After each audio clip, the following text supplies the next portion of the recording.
El Señor esté con todos ustedes. Evangelio de nuestro Señor Jesucristo, según San Marcos. Gloria a ti, Señor.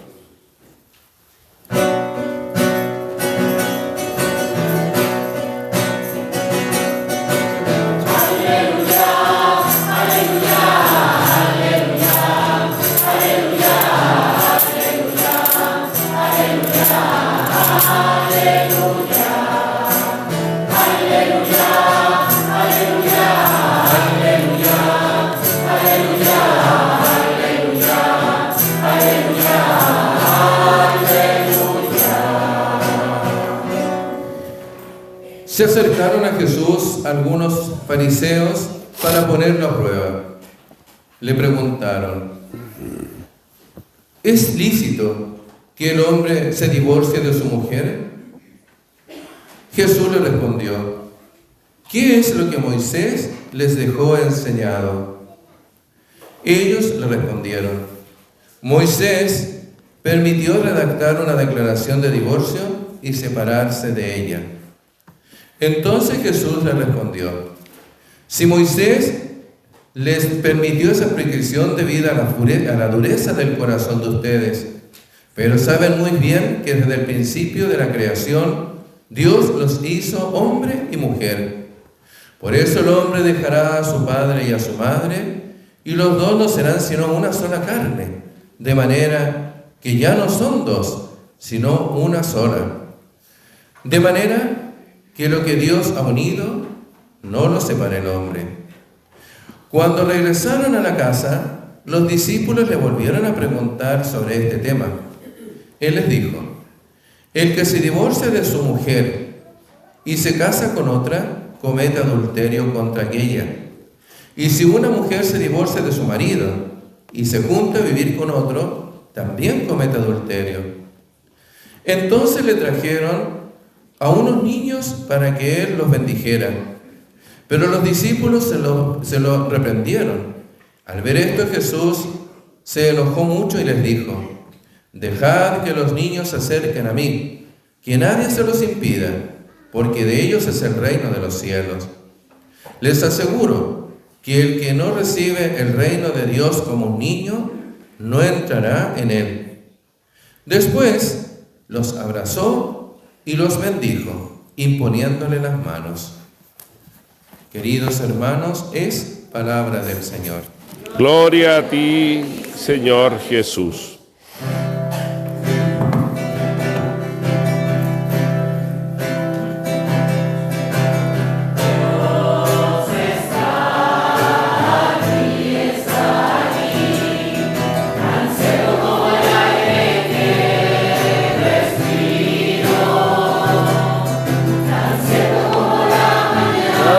Se levanta,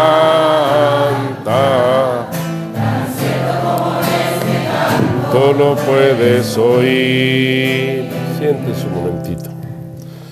Siéntense un momento. Queridos hermanos y hermanas, querido Padre Enio, comunidad de Valdivia de Paine, de Nuestra Señora del Rosario, autoridades que hoy día nos presiden en gran cantidad, algunos postulando nuevamente a ser elegidos, la mayoría, otros después de un periodo de tiempo ya de haber servido a nuestra comunidad en los cargos como concejales o alcaldes. Pensando algunas veces en estas fiestas nuestras, esta misma que hoy día empezamos a celebrar en las vísperas, nos hace recordar algo que quizás todos tenemos en el corazón, pero pocas veces lo hacemos presente. Nosotros somos parte de una historia, de una doble historia, todo lo que estamos aquí. Y eso se hace especialmente manifiesto cuando estamos en una iglesia como esta, construida por don Clemente Díaz a finales del siglo XIX, con esta imagen de la Virgen, donde han estado seguramente nuestros abuelos, padres, abuelos y bisabuelos, por décadas, como estamos nosotros hoy día y como va a estar mucha gente mañana. Somos parte de un camino que lleva recorrido 2000 años, pero que lleva más recorrido, como hemos leído en el primer libro del Génesis. Somos parte de un camino, así le llamaban los primeros cristianos a la fe católica, a la fe cristiana, el camino. San Pablo le llamaba el camino. Era un camino que se recorría, y un camino siempre tiene un momento de origen y un momento final, cuando uno llega a la meta. La meta es la vida y la patria eterna. Y esta doble pertenencia de nuestra a este camino o a esta historia tiene que ver con nuestra fe cristiana, que el Señor quiso suscitar en el mundo hace ya 2000 años a través de su Hijo, pero que preparó miles de años antes a través, como conocemos, de la historia sagrada y cuyo inicio es la creación del hombre y de la mujer y de todas las criaturas que nos rodean. Esa historia es nuestra historia. Y en un día como hoy, delante de nuestra Madre del Cielo, que forma parte esencial de esa historia, porque su sí fue el que dio lugar al inicio de nuestra historia como hombres y mujeres que podemos aspirar y vivir en la presencia de Dios, gastar nuestra existencia en el servicio a los demás, en la casa, en el trabajo, en los oficios agrícolas, en el comercio, en la vida pública, como los que están aquí presentes, en lo que sea, para después llegar a vivir para siempre. Ella dijo que sí, y al decir que sí, nosotros adquirimos una nueva condición, la condición de hijos de Dios, hermanos de Jesucristo. Somos parte de esa historia. Y si uno estudia un poco y va para atrás, se da cuenta de que también esa historia es una historia personal. Yo tengo hermanos, padres, abuelos, bisabuelos, tatarabuelos, y me podría encontrar con quién sabe cuántas sorpresas maravillosas de decir, realmente la fe que yo tengo no es algo que yo haya adquirido, es algo que se me ha sido donado. Yo la recibí de mis padres, de mis abuelos y así. Los mismos que venían a rezar aquí, a esta imagen. Y quizá antes llegaron a Chile, como estudiado, yo tengo un hermano que es historiador y me dice, todo este poblamiento de la zona nuestra tiene que ver con los primeros años de la llegada de la fe cristiana a Chile. Porque cuando vinieron las primeras revueltas de los pueblos originarios y la destrucción de muchas de las ciudades que se habían creado en el sur de Chile, Penco, Villarrica, La Imperial, etc., la gente que vivía allá, estamos hablando del año 1600 y tanto, se tuvo que venir al norte. Y cuando llegaron al norte encontraron las primeras tierras vacías, por así decirlo, que podían ocuparse, porque ya había otros habitantes españoles o de otras nacionalidades y algunos pequeños pueblos originarios, que en la zona nuestra eran muy poquitos, y se instalaron en la costa y en esta zona del Valle del Maipo. Quizás de cuándo estamos nosotros aquí, quizás de cuándo está nuestro apellido aquí, a menos que uno sepa que su abuelo o el tatarabuelo llegó en un barco en tal fecha de un país que no era España. Somos parte de una historia. Pero también somos parte de una historia como chilenos.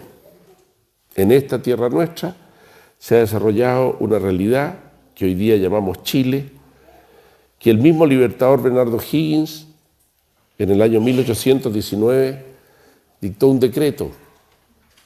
En ese tiempo los decretos no se escribían como los decretos del alcalde hoy día a máquina, a mano, escrito por él mismo. Todos los habitantes de este país, de esta tierra, se llamarán en adelante chilenos.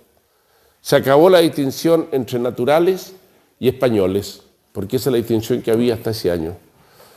Así se dividían los habitantes del país, los naturales, que habían nacido aquí, y los españoles. No, aquí somos todos chilenos, somos herederos de una patria, Y en esa patria hay valores, principios.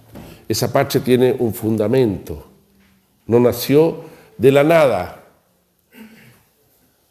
Recordemos, como le he recordado muchas veces, que la Santísima Virgen llegó traída por el mismo Valdivia. Y esa imagen que trajo Valdivia está hoy día todavía para el culto y para la devoción nuestra en la iglesia de San Francisco de Santiago. Es la imagen del altar mayor que es de este porte. La Virgen del Perpetuo Socorro, aquí en Valdivia, tenía especial devoción. Somos herederos de una historia. ¿Y por qué toco este tema hoy día? A la luz de estas lecturas que nos trae el 27º domingo del tiempo ordinario de la Iglesia. Porque aquí se nos habla del fundamento de esa historia. El fundamento de esa historia es la familia formada por el hombre y la mujer. Y muchos de los males que nos vienen, que han sucedido y suceden, es porque nosotros estamos olvidando esos fundamentos. Veía una noticia ayer en Estados Unidos, gente que está abogando por volver en una sociedad como la americana, mucho más desarrollada que la nuestra, a los mandamientos. Vivamos los mandamientos. ¿No se puede matar? No se puede. Porque es ley de Dios y es ley escrita en el corazón del hombre. El Señor creó al hombre y a la mujer para que fueran uno solo en virtud de la unión que se llama matrimonio. Por eso el matrimonio es anterior a la fe cristiana. Por eso el matrimonio es una realidad natural y se forma no porque el cura esté aquí y diga yo te bendigo, se forma por el consentimiento de dos personas libres. De tal manera que si no hubiera ni un cura presente, ni una parroquia, ni nadie, estuviéramos en una isla desierta y usted quiere casarse y está libre y ella también está libre, basta que se den el consentimiento y quedan casados. Lo que hace la Iglesia simplemente es bendecir ese consentimiento. Y por eso la parte esencial de la unión matrimonial que se realiza ante Dios es las palabras que mutuamente se dicen marido y mujer. Y el Señor pone condiciones aquí y dice que esa unión hecha ante Dios, precisamente por la capacidad del hombre de comprometerse, es para siempre. Distinto es que haya dificultades, distinto incluso es que hermanos y hermanas nuestras algunas veces no puedan mantener su matrimonio. Evidente, eso se entiende, porque no somos perfectos. Pero también nos dio la manera de poder mantenernos firmes en nuestro compromiso. ¿Y cuál es esa manera? Su fuerza. Nadie puede vivir la fe cristiana, el matrimonio cristiano, el compromiso para siempre si no es ayudado por Dios. Y en la medida en que la sociedad se ha ido apartando del Señor, lo que más ha sido afectado, en primer lugar, ha sido precisamente el matrimonio y consecuentemente la familia.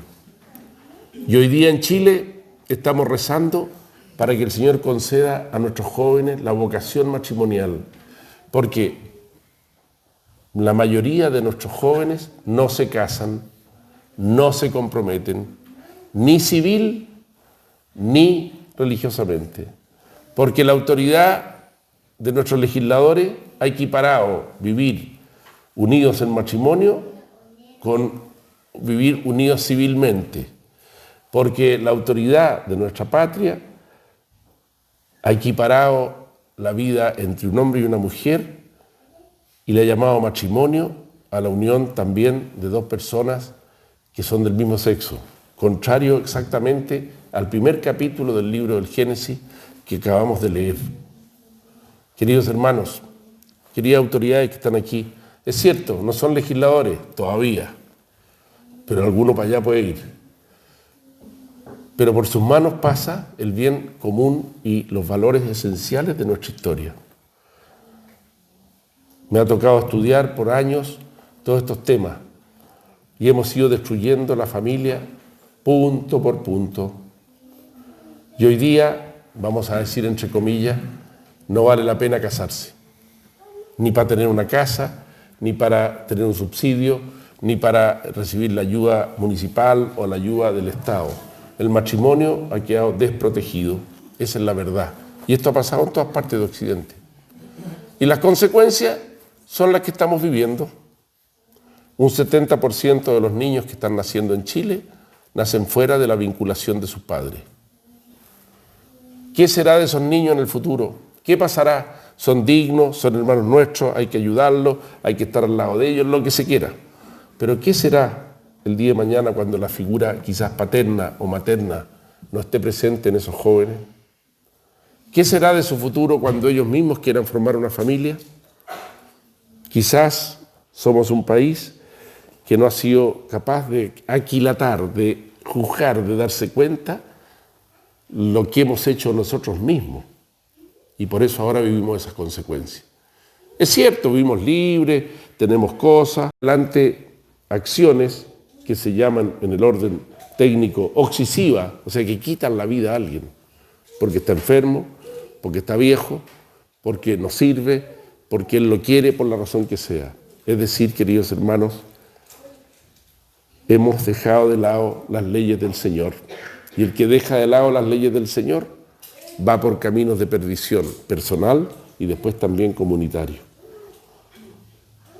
Es cierto, tenemos que respetar la libertad de las personas. Una persona que quiera hacer una cosa mala, la puede hacer. Él verá las consecuencias.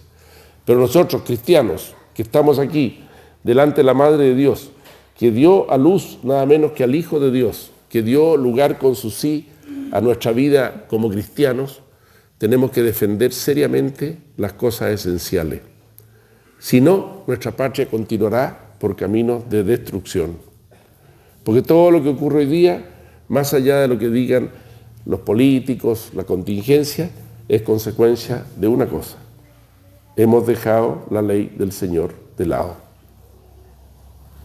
Y resulta que cuando se dejan los mandamientos, que el Señor nos dio hace 5.000 años, y los entregó al pueblo de Israel para que ese pueblo caminara en su presencia y en ese pueblo naciera el Hijo de Dios vivo, Jesucristo nuestro Señor, cuando los dejamos, vienen los terribles males propios del desorden, en los cuales nos estamos cada vez aproximando más. Estas guerras que vivimos, que vemos por la televisión, nuestros abuelos oían por la radio la Segunda Guerra Mundial. A mi padre, que murió muy mayor, me decía que en los años 45, 43, ellos todos los días en la radio oían la guerra. ¿Qué pasó en el frente? En el frente ruso está pasando tal cosa, había una batalla en Stalingrado, en no sé dónde. Nosotros no, prendemos la televisión, ponemos YouTube, oye, quiero ver el bombardeo de Israel, aquí está. Y cómo funciona el escudo, y cómo no sé qué, y los miles de muertos. Y de personas con temor. Figúrense lo que significa vivir en una ciudad que está siendo bombardeada, para una familia, para una persona mayor, y los 40 y tantos mil muertos que hay en la franja de Gaza. ¿Qué es eso, queridos hermanos? Hemos dejado la ley del Señor. Vamos a pedir hoy día a nuestra Madre del Rosario, que de aquí preside ya esta historia nuestra de hace años, cientos de años. Vamos a pedir que esta patria nuestra, nacida a la luz del cristianismo, esa fue la razón de ser de la fundación de Chile. Vamos a pedir que ese mensaje que nos dejaron los padres de la patria, que encomendaron a la Madre de Dios nuestra nación desde el inicio. Pensemos que ahí está, en Mendoza. Yo nunca la he ido a ver, traté de traerla, pero no pude. Para el año 2010 era una cosa que había que hacer prácticamente con la Casa Rosada para poder, con el presidente de Argentina. La Virgen del Carmen en Mendoza, en la iglesia del Carmen, que tiene en su mano el bastón de mando del general San Martín, que era el que comandaba el ejército libertador que pasó en enero de 1817 a liberar Chile después de la batalla de Rancagua, que fue el año 14, 3 años en que el país vivió de nuevo en la dominación española y le pusieron ahí el manto y San Martín se lo puso y se juró que iba a ser la patrona del ejército y después fue patrona de Chile.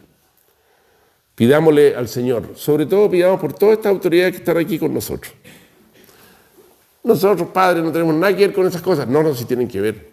Todas las medidas que toman, todas las decisiones que un consejo municipal toma, si no lo se ve así a primera vista, un pequeño análisis tiene que ver con personas, con familias, con progreso, con orden, con virtudes, para que el Señor lo ilumine. Porque por algo están siendo candidatos. Son candidatos porque sienten que tienen el deber de servir a su patria. Nadie de lo que está aquí está para servirse, evidentemente. Pero una vez que estén ahí, una vez que el veredicto popular diga este y este, de entre los 60, ¿cuántos son? 61. ¿Y cuántos para alcalde? 4. Ahí la cosa va a ser más fácil, pero en San Bernardo hay 80 candidatos a concejales. Hicimos una reunión en el canal de televisión, un debate entre los alcaldes, pero ya cuando dijeron invitemos a los concejales, no, un momentito, esta cuestión va a ser, ¿a dónde vamos a meter 80 aquí? Bueno, pidamos por este momento que vive Chile. Son momentos importantes. Un gobernador es una persona importante. Tiene decisiones en su poder muy importantes. Por ejemplo, el Consejo Regional con el gobernador que había en ese tiempo decidieron dar los recursos para rehacer el hospital parroquial San Bernardo después del terremoto. Y hay un hospital nuevo que costó 7.000 millones de pesos y que atiende a toda la población de San Bernardo porque no hay otro hospital. Y el Consejo Regional dispone que se haga un hospital en Buin Paine. Son millones. Ellos lo disponen. Por lo tanto, oremos por nuestras autoridades, oremos para que sea una cosa, el camino que se están siguiendo, como veo que es aquí en Buin por lo menos y en muchas partes, sea de paz, de que, como se dice, que salga el más mejor, ¿ya? Como se dice habitualmente. Pero una vez que estén sentados allí, los que sean, piensen y vivan en el servicio, como ella vino a servir, como Jesús. Yo estoy en medio de ustedes como el que sirve. La Iglesia no dice que hay que votar por este, porque la Iglesia no se mete en esos temas, no le corresponde, no tiene competencia. Pero sí dice, fíjese bien en estos aspectos esenciales de la vida humana, en la dignidad, en sus preocupaciones, en sus virtudes, porque necesitamos hombres y mujeres virtuosos en toda la nación, pero sobre todo en aquellos que nos dirigen.